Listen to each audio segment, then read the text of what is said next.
अस्सलाम वालेकुम नाजरीन। ड्रामा सीरियल बेरूफ के नेक्स्ट एपिसोड में आप देखेंगे ज़ारा की आज तैमूर से बात हुई तो उसे समझाने की पूरी कोशिश करती है। ज़ारा तो जज्बाती इस बात पर ज्यादा हुई है जिस तरह से उसने फलक की हालत देखी है, इसलिए आज वो तैमूर को दो टोक कह देती है। तुमने उसे उस बेरहम औरत के सामने लावारिस बकरी की तरह छोड़ दिया। इस दुनिया में सबसे बड़ी दुश्मन तुम्हारी वही है, यानी ये किंजा भाभी।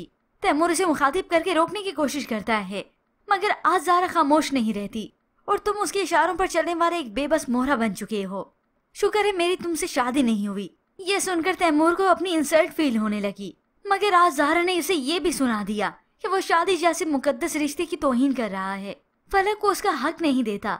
और साथ ही उसे ये भी सुनाती है कि तुम तो बड़े दावे करते थे कि तुम मियाँ बीवी के दरमियान में कोई तीसरा नहीं आएगा, मगर तैमूर जैसे पहले बुद्धू था और आज भी ऐसे ही है।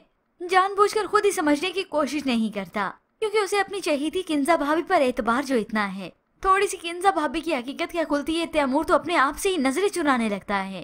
खैर अब यहाँ से दोनों जाने लगे तो उसी वक्त गाड़ी में बैठे हुए ज़ारा को ये फलक देख लेती है, और तभी तैमूर को उस ज़ारा के साथ देखकर फलक काफी इमोशनल हो गई और इस बात को वो गलत समझने लगी कि ज़ारा तैमूर से मिलने आई और तैमूर भी इससे मुलाकातें करता है। मगर ऐसे में ज़ारा की सदाकत को तो ये बाद में समझेगी कि वही इसका भला चाहती है। अब घर जाकर फलक काफी परेशान होती है और उसे यही लगता है कि तैमूर उसे धोखा दे रहा है। जबकि दूसरी जानिब किंजा भी ऑफिस पहुंची तो उसे मालूम होता है कि तैमूर तो अपने ऑफिस में नहीं बल्कि किसी लड़की के साथ गया है। ये सुनकर उसे परेशानी होने लगी और उसकी समझ में यही आएगी कहीं ज़ारा तो नहीं थी।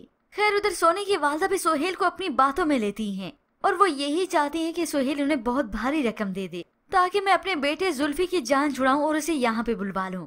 तो यूं ही तैमूर ज़ारा को बीच पर भी लेकर जाता है, मगर यहाँ पर ज़ारा का कोई गलत इरादा नहीं। तैमूर अपनी जिंदगी में खुश रहे। अब ऐसे में ज़ारा को यही करना चाहिए कि वो किंजा के खिलाफ सबूत इकट्ठे करे, मगर ये तब तक नहीं हो सकता जब तक तैमूर अपनी आंखें खुद नहीं खोलता। अब यूं ही तैमूर जब घर वापस गया तो फलक उससे वैसे भी नाराज थी, उससे बात नहीं करती, उसे इग्नोर करने की कोशिश करती है। अब ऐसे ही तैमूर ने उससे सवाल किए तो फलक बढ़ चढ़ कर बताती है कि ठीक है मैं आपको बता देती हूँ मैं किसके साथ थी। तो ऐसे में तैमूर उससे सवाल करता है कि फलक खुद को उसके साथ इनसिक्योर क्यों फील करती है, भरोसा नहीं है मुझ पे। तो फलक कहती है भरोसा तो दो तरफा होता है, आप मुझे बताएंगे कि आप थोड़ी देर पहले किसके साथ थे। ये सुनकर तैमूर फलक से नजरें चुराने लगा तो फलक भी कह देती है ज़ारा थी ना वो।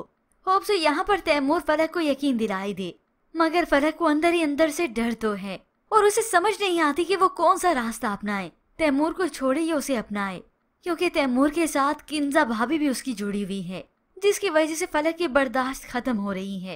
होप्स व्यूअर्स अब तो इस किंजा के सारे रूप सामने आए, तैमूर के बहुत दिखा दिया। पर व्यूअर्स इसके मतलब आप क्या राय रखती हैं, हमें अपनी कीमती राय का इजहार जरूर कीजिएगा। मजीद ड्रामा रिव्यूज के लिए आप देखते रहिए उर्दू टीवी।